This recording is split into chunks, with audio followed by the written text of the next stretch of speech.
Adolfo Reutemann, bienvenido a Enlace Judío, como siempre, nuestro querido amigo al cual tenemos toda la admiración y respeto. Adolfo Reutemann, llevas 30 años siendo el curador de la colección de manuscritos del Mar Muerto y siendo el director del Santuario del Libro del Museo de Israel. No es extraño que te hayan elegido para este puesto, que te queda como un guante, pues eres a la vez rabino, como arqueólogo y experto en religiones comparadas. Con este cargo has acompañado a los rollos del Mar Muerto, un tesoro nacional, pues da fe del derecho de Israel a su existencia en Eretz Israel. Los has acompañado día y noche dentro y fuera de Israel como su guardián y la persona más versada en su contenido. Y digo eras porque hace menos de unas semanas decides renunciar a tu puesto. ¿Qué fue lo que pasó, Adolfo? Bueno, primero gracias por esta gentil introducción, May, y siempre es un gusto encontrarme contigo, aunque sea en este caso a través del Zoom. En realidad no es una renuncia, es que simplemente llegó a término el periodo por el cual mi nombramiento, digamos, llegué finalmente a la edad que según la ley de Israel es la ley para jubilarse, que son ahora 67 años, y, y obviamente podía llegar a considerar la posibilidad de por ahí querer prolongar un poco más. Incluso, por ejemplo, hubo un ofrecimiento por parte de la institución de, de pensar o sopesar esa posibilidad. Pero tengo que confesar que después de haber trabajado desde los 17 años, ¿sí? Que entré por primera vez a un aula, y hasta ahora, no es poca cosa, ¿Quién tu obviamente, profesor? Adolfo. era profesor de secundaria Wow. en la comunidad judía en Buenos Aires. Es decir, obviamente empecé muy joven mis tareas profesionales eh, hasta el día de hoy. eh, Siempre dentro de marcos formales, ¿no? Universidad, colegios, en este caso el museo. Me pareció, en este caso, correcto, como era de esperar, eh, en última instancia, considerar las palabras del llamado en las fuentes judías el más sabio de los hombres, el, el Eclesiastés, o según la tradición judía, el rey Salomón, cuando dice que hay un tiempo para todo.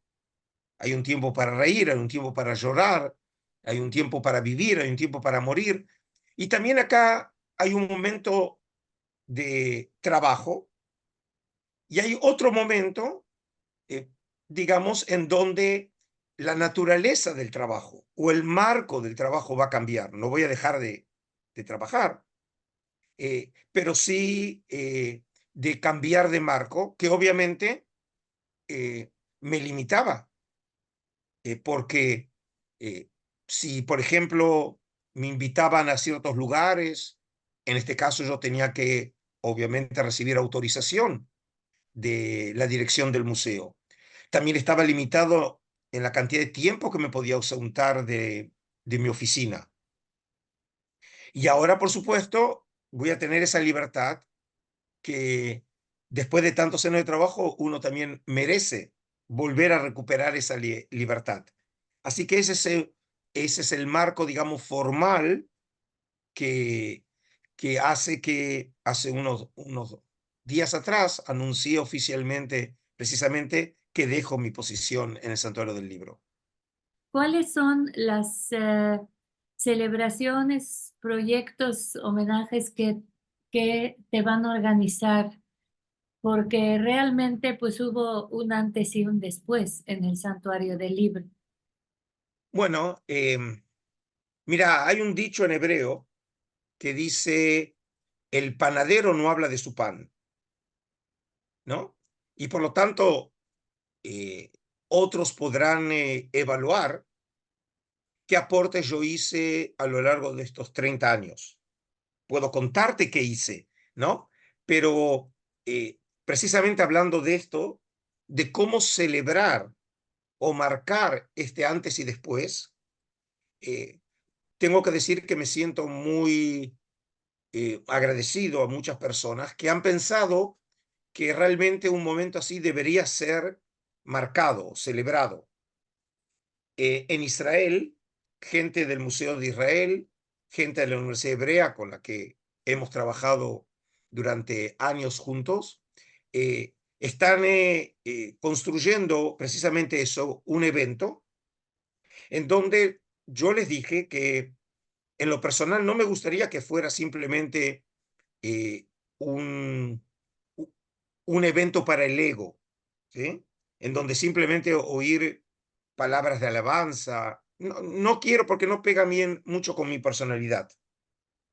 Lo que sí dije, que creo que podría ser positivo y también creativo, y en última instancia también eh, significativo para la historia de la institución, es encontrar un espacio para evaluar qué ha pasado en estos 30 años. Y yo sugerí, en este caso, que expertos en distintas disciplinas, sea la museológica, sea la académica, sea la educativa, eh, personas que trabajan con los medios de información, porque mi profesión me ha llevado mucho a esto, ¿no? A difundir el tema de los rollos, y una prueba es precisamente la relación histórica que tengo con Enlace Judío, ¿sí? Entonces, ¿qué tipo de impacto ha, ha hecho mi actividad a lo largo de estos 30 años y dónde ha colocado y ha posicionado al Santuario del Libro y a los rollos del Mar Muerto en el mundo? Y eso me pareció que es una buena oportunidad, porque un poco nos va a permitir reflexionar lo que se hizo bien y por ahí lo que se hizo mal, para sentar las bases de la estrategia de la próxima persona que ocupe mi cargo, que todavía no sabemos, pero cualquiera que fuere, le puede servir eso también como un momento de aprendizaje para él, tomar Claro, lo bueno que se hizo y qué experiencia hemos obtenido de lo que se hizo para desarrollar o profundizar futuras estrategias. Eso es lo que ah, tiene que ver en Israel, sí. ¿sí? Ah, Y, y también, como bien sabes, tengo ya muchos años de contacto con las redes sociales, dando cursos académicos, ¿sí? Y específicamente uno de los institutos que, por cierto, la fundadora vive en México, eh, em, precisamente en la zona de Cancún, Yusi. Ella fundó en su momento el Instituto Shalem, que precisamente trata temas de espiritualidad, de religión, de Biblia. Y cuando le comenté que precisamente esto sucedía, y precisamente por el hecho de que anualmente acostumbro, por razones académicas y familiares, de venir a México, como va a suceder también este año en el mes próximo de agosto, dijo, ¿por qué no hacemos un evento precisamente para celebrar tu, tu retiro del museo en Tulum, que no tengo que explicarte a vos, que es lo más parecido al paraíso terrenal en la tierra? Y la idea no es precisamente dar un seminario tradicional como he dado tantas veces. En realidad es la posibilidad de poder compartir con muchos seguidores míos un contacto ahora inmediato, ¿no? No por medio de la red social, donde nos vemos solamente la mitad del cuerpo, sino poder compartir con ellos. Y la idea aquí es compartir experiencias, ¿sí? Anécdotas, historias que nadie conoce y que un contexto como de 30 años en el santuario puede servir para compartir con la gente. Y En lo académico, otra vez de una manera no formal, eh, también compartir reflexiones mías sobre los rollos del Mar Muerto, sobre los esenios, sobre los orígenes del cristianismo, sobre Qumran, pero en una atmósfera distendida, ¿no?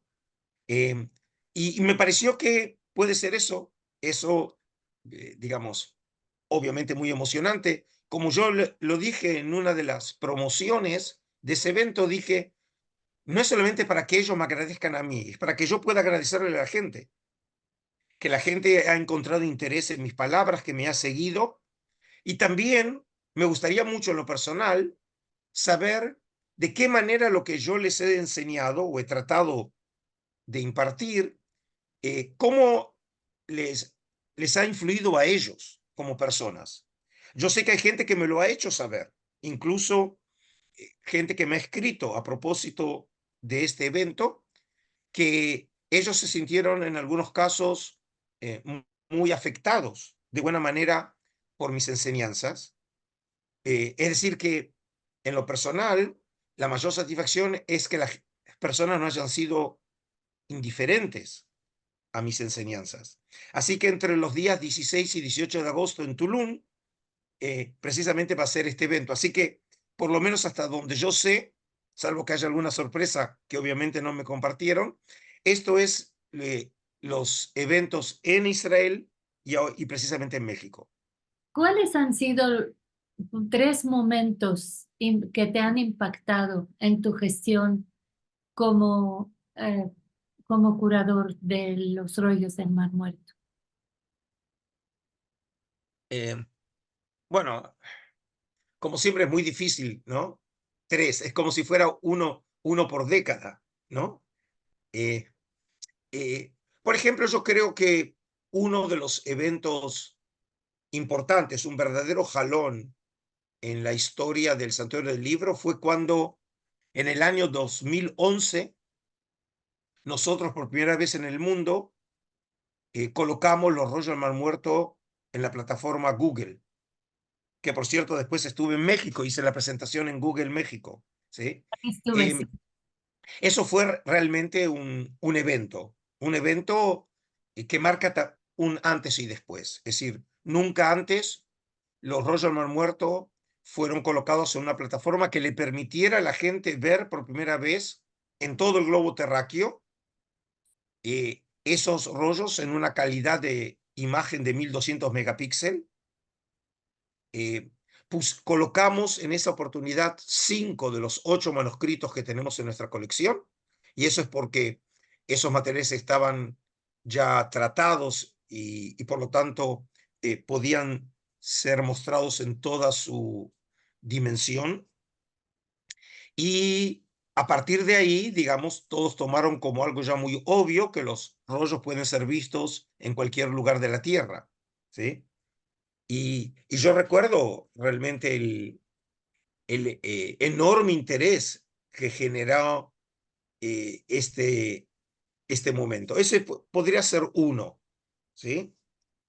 Em, Otro momento también que para mí fue muy significativo fue cuando en el año 2016, perdón, en el año 2006, nosotros eh, eh, lo que y reinauguramos el Santuario del Libro, ¿eh? Eh, y lo que hicimos fue producir por primera vez en la historia una película dramática sobre los rollos del Mar Muerto. No no documental, documental hay miles. Una película dramática en donde la intención era eh, mostrar a los hombres de Qumran en toda su humanidad, ¿sí? Que por cierto, eh, la idea es crear un evento en derredor específico de esta película en el evento de Tulum, ¿sí? No voy a contar detalles, ¿no? Eh, para por lo menos mantener el misterio, pero tiene que ver con esa película, que fue, digamos, otro momento de un antes y después, en donde presentar a los qumranitas no simplemente como objetos arqueológicos, sino como seres humanos. Y me pareció que la estrategia,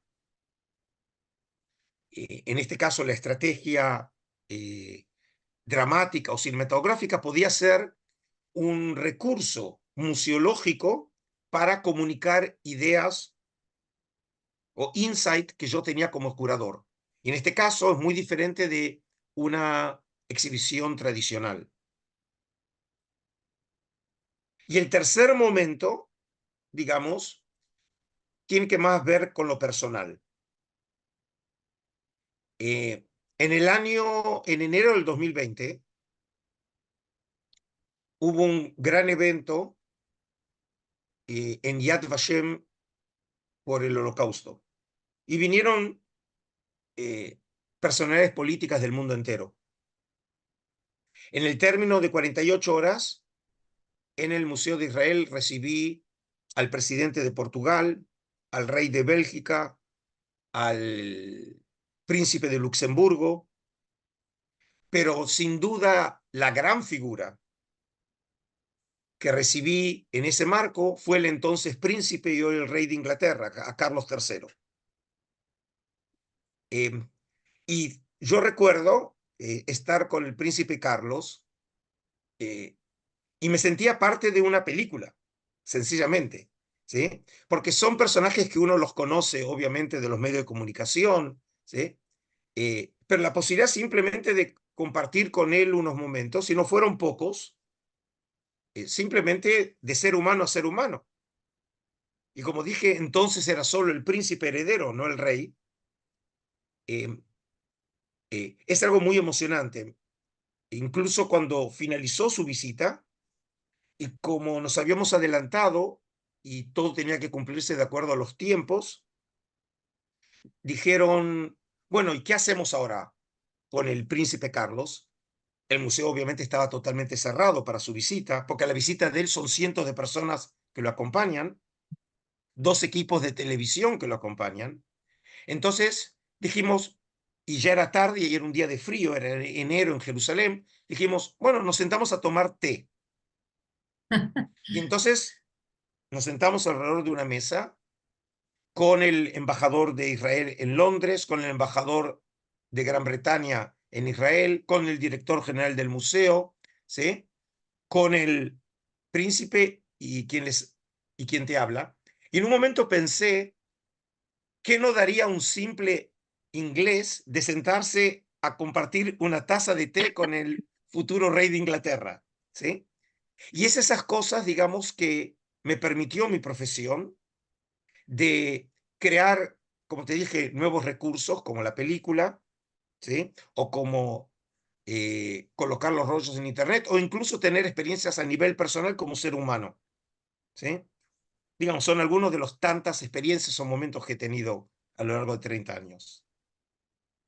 ¿Alguien importante de México ha visitado el Santuario del Libro? ¿Que hayas guiado ahí?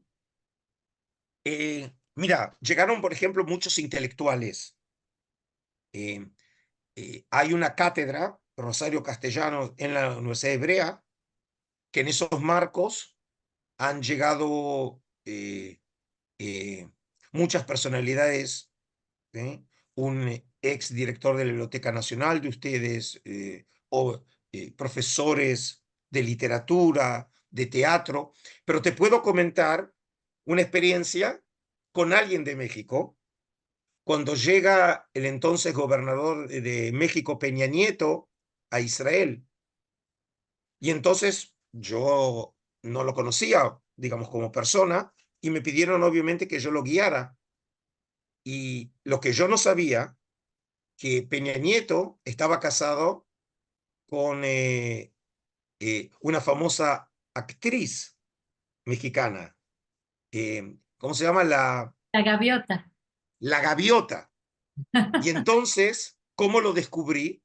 Porque yo mientras iba caminando en el museo, la gente empezó a agolparse, porque la gente sigue las novelas, y empezó a gritar la gaviota, ¿sí? Digamos, no lo conocían a Peña Nieto, que obviamente después fue presidente de la República, pero la conocían a ella por ser una actriz tan famosa en la telenovela mexicana. Así que fue una experiencia muy particular de recibir a un mexicano y a una mexicana muy famosa en el Santuario del Libro. Qué interesante tu experiencia, Adolfo.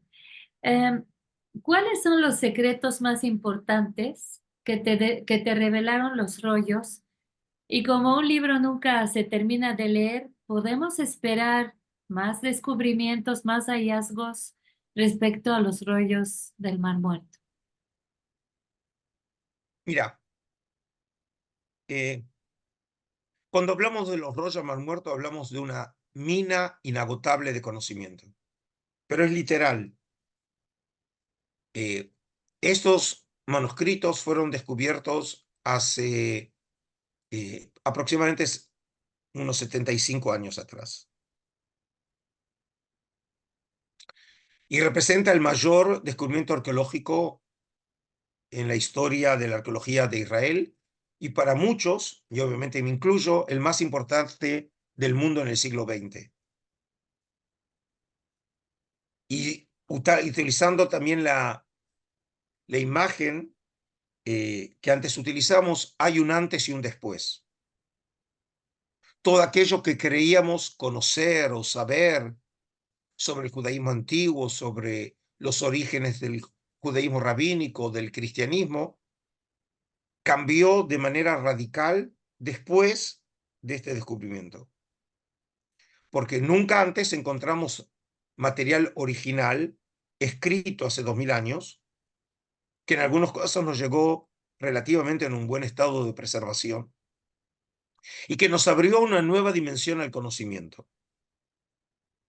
Así que en ese sentido, y obviamente esta es una entrevista y no una cátedra anual en donde puedo desarrollar los temas, pero lo que he tratado a lo largo de estos 30 años, en muchos de mis viajes, innumerables cursos, sea presenciales u online, fue precisamente eso, compartir con la gente esta riqueza a nivel literario, a nivel filosófico, a nivel religioso, que nos abrieron nuevas perspectivas en el conocimiento. Pero en lo personal, una de las reflexiones que me merece todo esto tiene que ver también con lo estrictamente judío. Porque, antes que todo, estamos hablando de documentos que forman parte de la tradición religiosa, espiritual, literaria de Israel, que obviamente hoy ya forma parte también del acervo espiritual de la humanidad. Pero ante todo es de Israel, porque nace en Israel. Y si tengo que formular, digamos, una reflexión sobre la importancia de esto, y qué encontré yo en eso, es que los rollos del Mar Muerto nos dan una nueva perspectiva sobre el judaísmo de entonces e indirectamente sobre el judaísmo actual. Y te lo voy a explicar, o tratar de explicar un poco más claro. Todo judío hoy, creyente,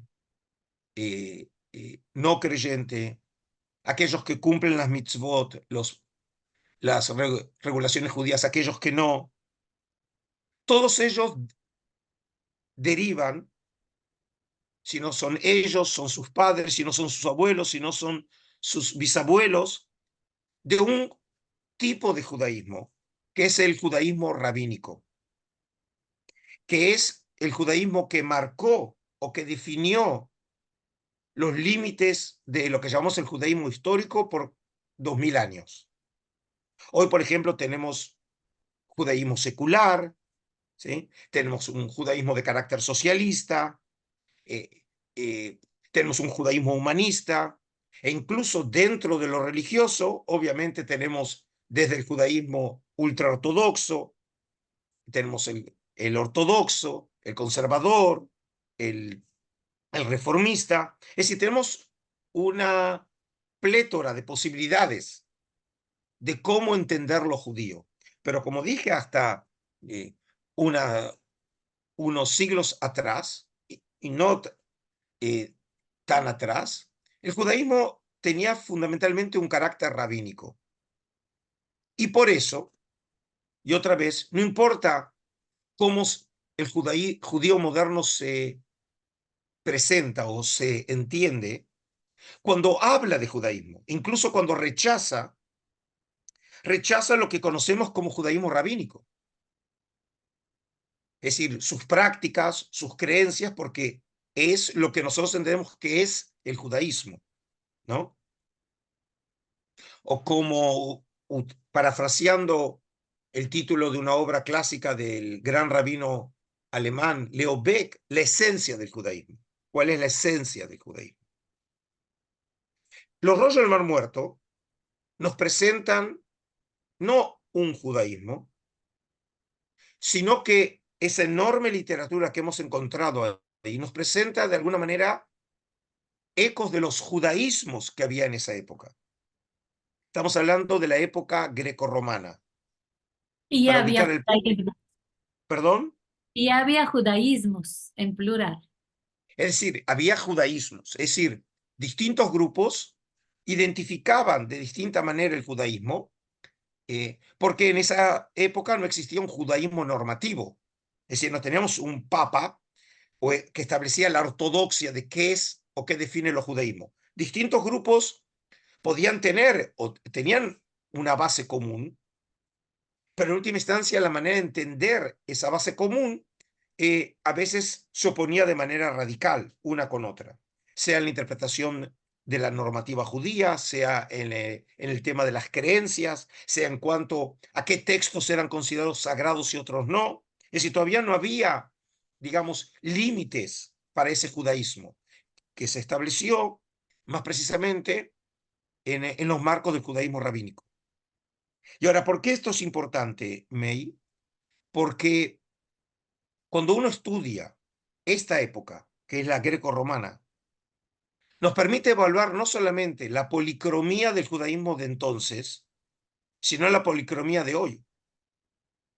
Hoy hay grupos judíos que están convencidos que ellos son los judíos verdaderos. Y no solamente eso, sino que rechazan a otros que afirman ser judíos, pero ellos no los ven como tal. Los ven como casi herejes y que no deben formar parte de lo judío. Mientras que cuando vemos en el mundo antiguo lo que era el judaísmo, lo que caracterizó siempre el judaísmo es su policromía, precisamente eso, que había muchas opciones de ser judío. Y en ese sentido, coloca a lo que nos llamamos el judaísmo histórico como una de las ramas del judaísmo que por las cosas que tiene la historia, como si fuera un árbol evolutivo, ¿no? En las especies, que sabemos que ciertas ramas se desarrollaron, como es la del Homo sapiens, mientras que el Neandertal no se desarrolló. Pero todos formaban parte de ese tronco que luego, como dijimos, tomó ciertos rumbos. Algo parecido también sucede con las sociedades y en este caso con las religiones. Es decir, como una de las eh, ramas del judaísmo se transformó en la rama que llamamos hoy el judaísmo o el judaísmo histórico. Y en realidad era solo una de las ramas.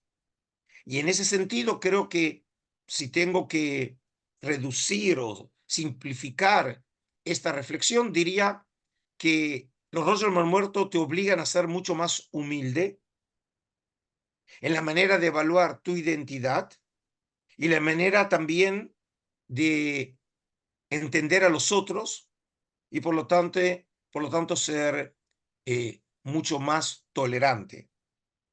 Y creo que en este sentido, tanto la humildad como tolerancia es algo que falta en estos días. Perfecto.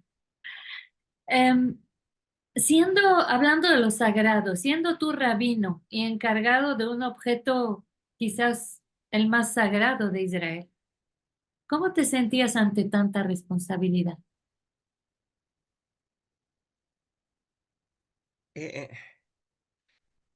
no pasa por mi condición o mi formación rabínica, sino ante todo como un estudioso, un intelectual, que por esas cosas del destino le cae en sus manos uno de los tesoros más grandes, Bueno, y sino también, el más, también sino el no más que tenemos el mérito, ¿no? eh, eh, eh, me cae en mis manos, como dije, tal vez el mayor tesoro espiritual que tiene el pueblo judío en la tierra. Por cierto, te recuerdo, May, que como parte de la colección del Santuario del Libro, también tengo otro tesoro, que es el Códice de Alepo, el Keter Aram Tzová, ¿sí? Que para muchos es de la comunidad en México, los Halabim, ¿sí? Representa casi la presencia de Dios en la tierra. Y no está muy alejado de la realidad. Es una verdadera maravilla que forme parte de mi colección, porque es considerado el manuscrito bíblico medieval más importante del mundo, que junto con los rollos de los muertos realmente son el tesoro más grande, por lo menos hasta que encontremos las tablas de Moisés. Digamos, como el otro día le decía a un grupo en Israel, le digo, me conformo con uno solamente de los fragmentos de las tablas que él rompió, solo con eso me conformo. Entonces, obviamente, es una responsabilidad enorme y un verdadero privilegio que la vida me dio, y por eso también una enorme responsabilidad, porque los rollos obviamente no son míos. Yo soy solamente, utilizando una imagen de la tradición judía, soy un enviado de la comunidad, un sheliach tzibur. Es decir, yo lo represento a la comunidad y lo que he tratado a lo largo de estos 30 años es devolverle a la comunidad y compartir con ellos ese tesoro que ellos me dieron o encomendaron y pusieron en mis manos. ¿Sí? Y por eso siempre he visto con mucho respeto y aprecio el trabajo con la prensa. No es para quedar bien contigo, pero en realidad, ¿cómo llego a la gente? Por ejemplo, entrevistas como esta es lo que permite comunicar con la gente y hacerle eh, conocer temas que ellos no conocían y que a partir de esa entrevista puedo despertar ese interés. No, agradeciendo de también siempre tu disposición para hacer este tipo de entrevistas. Es tu humildad, tu sencillez, la forma como explicas al humano promedio, digamos, a nosotros que no Los tenemos, simples mortales.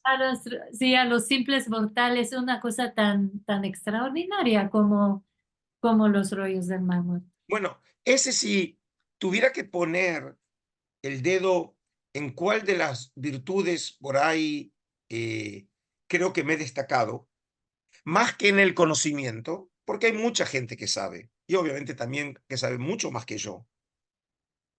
Eh, pero creo que una de las cosas que sí he hecho, y me he destacado en la posibilidad de transformar lo difícil en fácil, y que no es poca cosa cuando estamos hablando de materiales muy complejos, en una época muy compleja como es la época del judaísmo intertestamentario, en los marcos de la época grecorromana o en la época persa, eh, cuando hay que tratar de presentar estos materiales, también articulándolos con la tradición bíblica, con la tradición rabínica. Y aquí hay que hacer también eh, eh, un énfasis que los rollos del Mar Muerto también de manera natural se articulan con otro mundo, que es el mundo del cristianismo. Claro.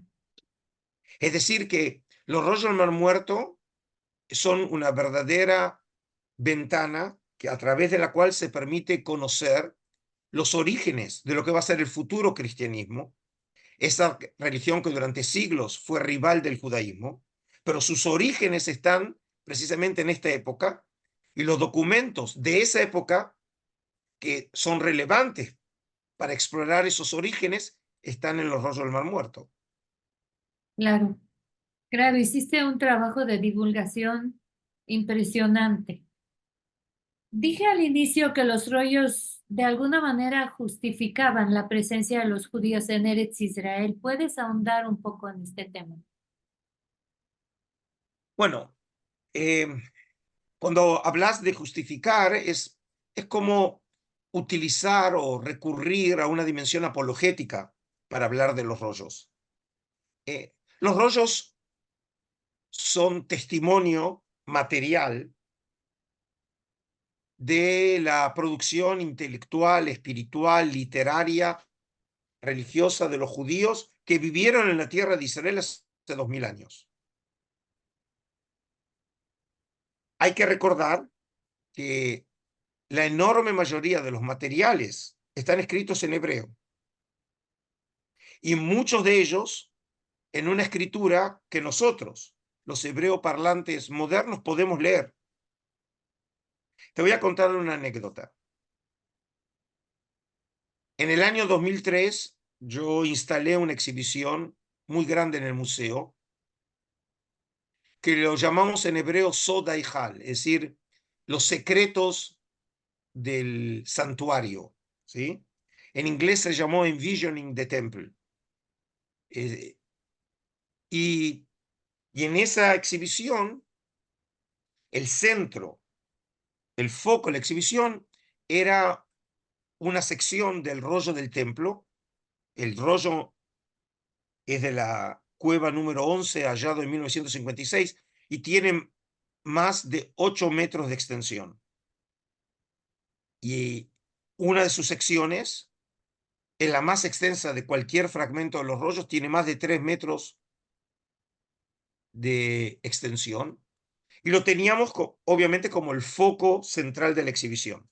Un día yo estaba guiando un grupo VIP, y en eso veo que una niña estaba parada frente a la vitrina.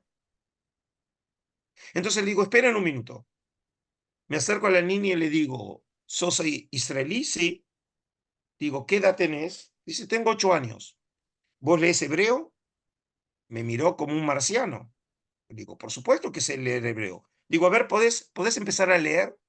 Y empieza a leer un manuscrito de la época herodiana que tiene eso, un poco más de 2000 años, cuando no es ninguna profesora de Cambridge, de Oxford o de la Universidad Hebrea, es simplemente una israelí que puede leer en su propia lengua un texto escrito por otros judíos hace 2000 años atrás. Ese argumento prueba con mucha claridad que el pueblo judío ha sabido mantener sus tradiciones, su literatura, su lengua durante miles de años, que lo que crea una continuidad cultural. Y obviamente en este sentido, los judíos como tales, que se definen pertenecientes al pueblo de Israel, tienen derechos legítimos, no digo exclusivos, pero legítimos sobre esa tierra, porque nacieron en esa tierra. ¿Sí?